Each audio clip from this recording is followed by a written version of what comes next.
My father suddenly called. Where are you now? I was at my in-laws' house for my wife's birthday party. At my in-laws, the whole family is here, I said. Listen, take your daughter and get out now. I asked, why? He replied, just do it now. Don't ask questions. His voice was unlike anything I'd heard before. I grabbed my daughter and ran out of the house. What happened next was shocking. Chapter 1: The Call. The party was in full swing. Laughter spilled out of the dining room, glasses clinked, and the rich aroma of roasted lamb and buttered naan filled the air. My wife's family thrived on loud celebrations, and tonight was no different. Her birthday was an excuse to gather everyone, cousins and all, under one roof. I was standing near the kitchen, balancing a plate of cake for my daughter, when my phone buzzed in my pocket. Dad. I almost didn't answer. He rarely called when he knew I was at family events, but something made me swipe the screen. Hey Dad. His voice was sharp, urgent. Where are you now? At my in-laws, I said, glancing toward the crowded dining room. The whole family's here. Why? He took a breath that sounded more like a warning than a pause. Listen. Take your daughter and get out now. I froze. What? Why? Just do it now. Don't ask questions. His voice cracked, not with weakness, but with a tension I'd never heard from him before. I didn't argue. I set the plate down, crossed the room, and found my daughter playing with her cousins. Come on, sweetheart, I whispered, forcing calm into my voice. We're going for a drive. Behind me, my wife called. Where are you going? The candles aren't even lit yet. I didn't answer. My father's tone was still ringing in my ears. The night air outside was cool against my face as I buckled my daughter into the car seat. My heart was thudding hard now, my mind racing through a dozen scenarios. I pulled away from the curb and hit redial. Dad. I'm out. Now tell me what's going on. What he said next made my grip tighten on the steering wheel until my knuckles ached. Chapter 2. The warning. Dad's voice came through the speaker, low but urgent. Drive somewhere public. A gas station. A busy plaza. Anywhere with people. Don't go home. Don't go to my house. And don't turn back. I glanced in the rearview mirror. My daughter was watching the streetlights flicker by, humming to herself. Dad, you're scaring me. What's going on? He exhaled like he'd been holding his breath for hours. I just got off the phone with a friend in law enforcement. They've been building a case for months against your in-laws. And it's bad. Fraud. Money laundering. Maybe worse. My grip on the wheel tightened. What does that have to do with me? They're trying to tie you into it. Your wife's name is all over some of the accounts. And the way it looks on paper, you're involved. Whether you knew or not. My friend said if you were in that house when they moved in, you could be taken down with them. I swallowed hard. The laughter and chatter from earlier replayed in my head. Suddenly sounding more like the Last Supper than a celebration. So this was planned. To use me as the fall guy. Dad's pause was all the confirmation I needed. Get somewhere safe. I'll meet you in 20 minutes. We need to talk face to face. And I'll tell you everything. I turned off onto a well-lit boulevard. But in the mirror, a black SUV appeared, closing the distance fast. The same SUV I'd seen parked down the street from my in-laws when I arrived. And it wasn't passing me. Chapter 3. The chase. The SUV closed in fast, headlights glaring in my rearview like a predator locking on to prey. Dad, I said into the speaker, keeping my voice low so my daughter wouldn't hear the fear under it. I think someone's following me. How close? Too close, I muttered, changing lanes. The SUV matched my movement. Listen carefully, Dad said, his tone suddenly clipped and tactical. Don't speed. That'll draw police attention. Just keep moving towards somewhere busy. Take turns only you'd know. Make them work to keep up. I flicked my signal right, then at the last second cut left into a side street. The SUV followed without hesitation. My heart kicked harder. Daddy, why are we going a different way? My daughter asked from the back, her voice small.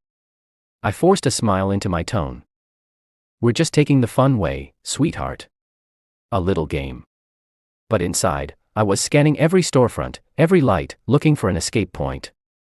Half a mile ahead, I spotted Salvation, a brightly lit 24-hour gas station with a steady stream of customers. I pulled in hard, stopping right under the security cameras and fluorescent lights. The SUV slowed as it passed the entrance. For a moment, I thought they'd turn in, but instead, it kept rolling, disappearing into the dark. I exhaled for the first time in minutes. Good, Dad said when I told him. Stay put. I'm almost there. And when I get there, you're going to hear something that will change how you see your wife's family forever. Chapter 4. The truth. 10 minutes later, Dad's truck pulled into the gas station, the headlights cutting through the fluorescent glow. He stepped out quickly, scanning the lot before opening my passenger door. Move your car over there under the cameras, he said, pointing to a spot closer to the main entrance. His voice was still tense, but now there was a controlled precision to it, like a man who'd been through situations where one wrong move cost everything. Once my daughter was safely buckled into his back seat, Dad turned to me. They weren't just celebrating tonight, he began. They were closing ranks. My friend in the financial crimes unit told me the warrants are signed.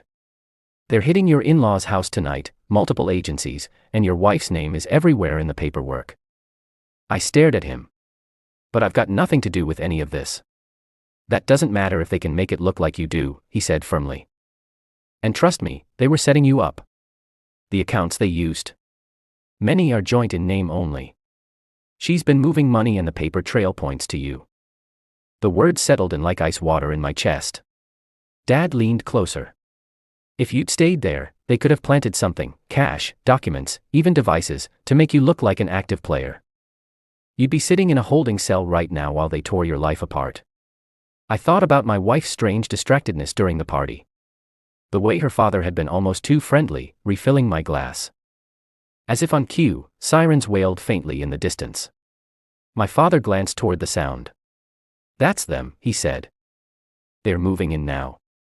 I looked at my daughter in the back seat, sleepy, safe, completely unaware of the line we had just sidestepped.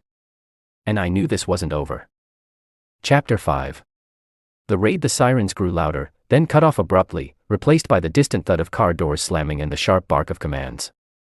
From the far corner of the gas station lot, I could see the faint flicker of red and blue reflecting against the sky in the direction of my in-laws' neighborhood. My father's eyes never left that glow. They're surrounding the house now, he said quietly, almost to himself. I imagined the scene. Officers in tactical gear spilling across the manicured lawn, their boots crunching over the gravel path. The front door would swing open under the weight of a battering ram, and in seconds the living room, the same one that had been filled with laughter and champagne minutes earlier, would turn into a storm of orders and shuffling feet. I called a friend who lived 2 streets over. He answered on the second ring, voice shaking. Man, your in-laws' place looks like a movie right now. Police vans, unmarked SUVs, agents hauling out boxes and bags. Your wife's out front, cuffed, arguing with some detective. My stomach clenched. And the kids? They're being taken out by a female officer, calm but scared. Dad's jaw tightened. You see now why I called you. I nodded slowly. Every instinct screamed to go there, to demand answers. But I knew it would be the worst move I could make. If my father's warning was right, and by the look of things it was, stepping into that scene could have meant stepping into a cell. The phone buzzed in my hand. A message from my wife. Whatever you've heard, it's not true. Meet me. Please. I stared at it, a cold calm settling over me. I didn't reply. Because after tonight, I wasn't walking blindly into anything ever again.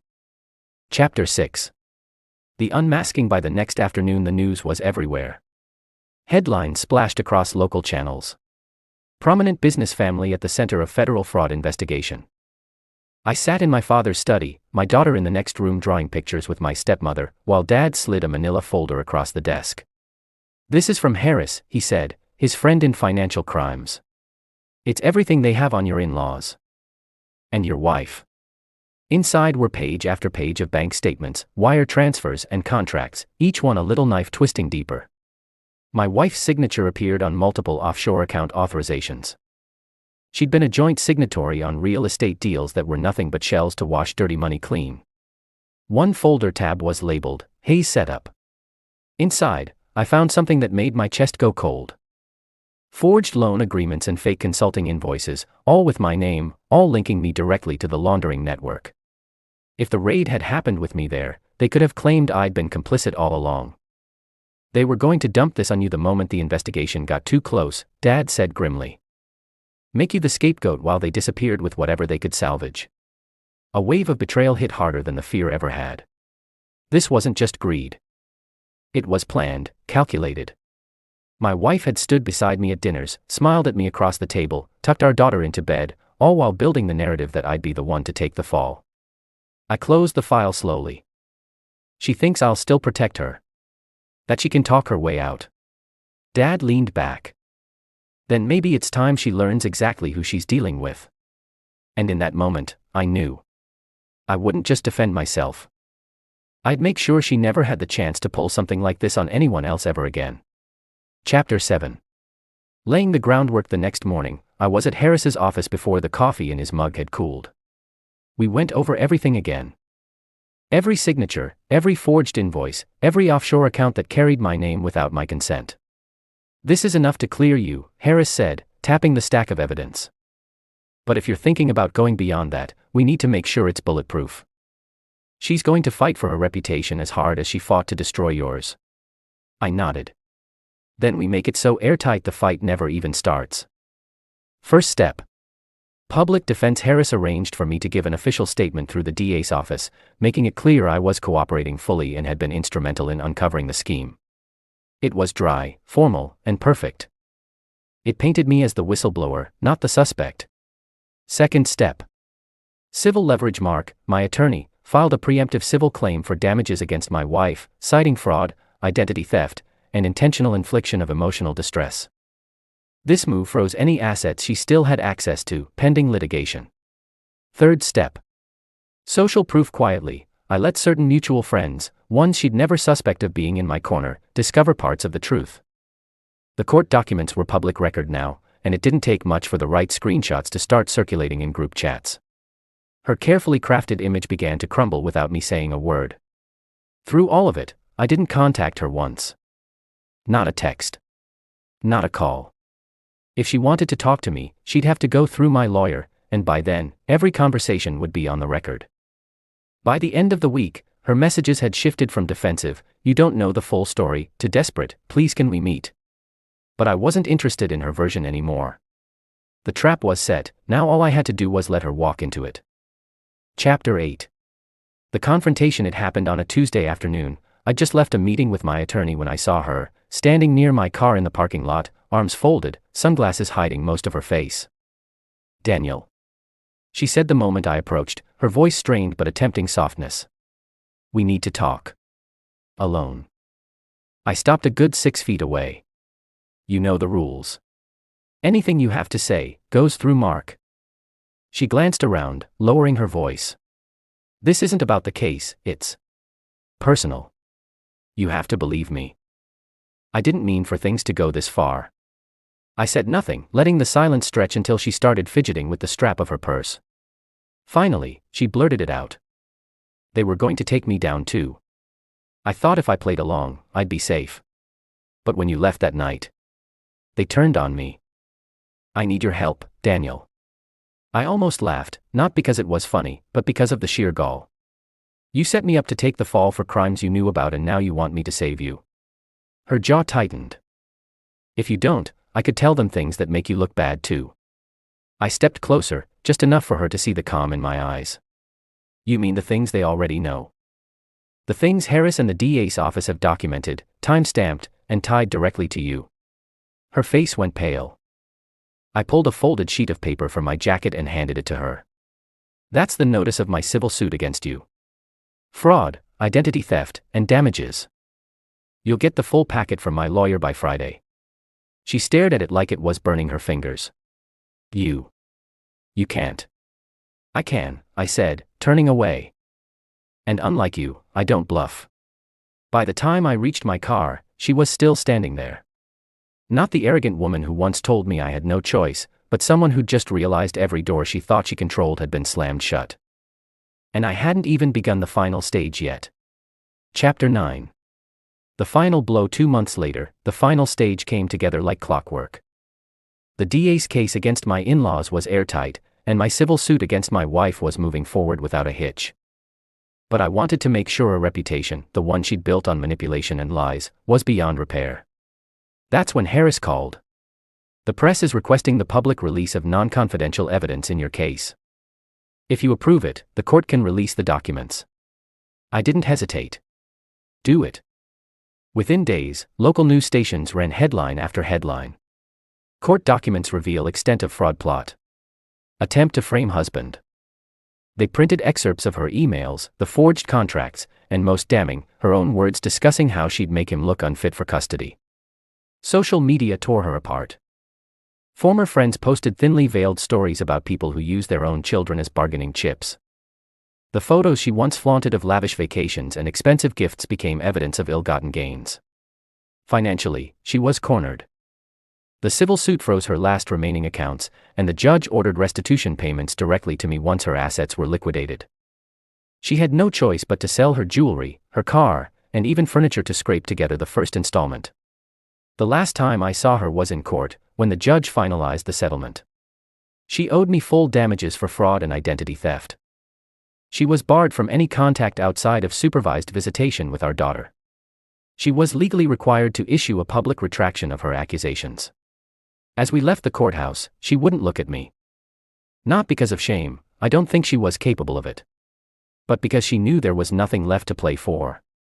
My father was waiting outside, leaning against his truck. When I walked over, he clapped me on the shoulder. "Told you," he said with a faint smile. "Sometimes the best revenge is just making sure the truth is louder than their lies." I looked over at my daughter, laughing with my stepmother on the sidewalk, and realized he was right. The truth had set me free. And left her with nothing but the wreckage she'd made for herself. Epilogue. Freedom. Earned. A year later, the chaos felt like another lifetime. The court battles were over, the settlement payments had started trickling in, and the cloud that had hung over my name was gone. I'd gone from almost being the scapegoat in a multi-million-dollar fraud, to being the man who exposed it. Life was simpler now. Intentionally so. I kept my circle small, my finances locked down tighter than a vault, and my focus on my daughter. She was thriving. Better grades, more friends. A laugh that came easily again. The tension she once felt at home had vanished, replaced by safety and routine. As for her mother, last I heard she was working part-time, living in a small apartment on the outskirts of town. The public retraction she'd been ordered to issue remained online, her name forever tied to the case. Former friends avoided her, and the glamorous life she'd flaunted was a memory she couldn't resurrect. One evening, while watching the sunset from my porch, my father joined me with 2 mugs of coffee. "You know," he said, "that call I made to you, that was instinct. But you took instinct and turned it into justice." I looked out at the horizon, my daughter's laughter drifting from the yard. "Sometimes," I said quietly, "the best revenge isn't destroying someone, it's living so well they can never touch you again." And that was the real victory. Not just clearing my name, but building a life she could never take from me. Was this revenge perfectly justified? Tell us what you think about this story in the comments below.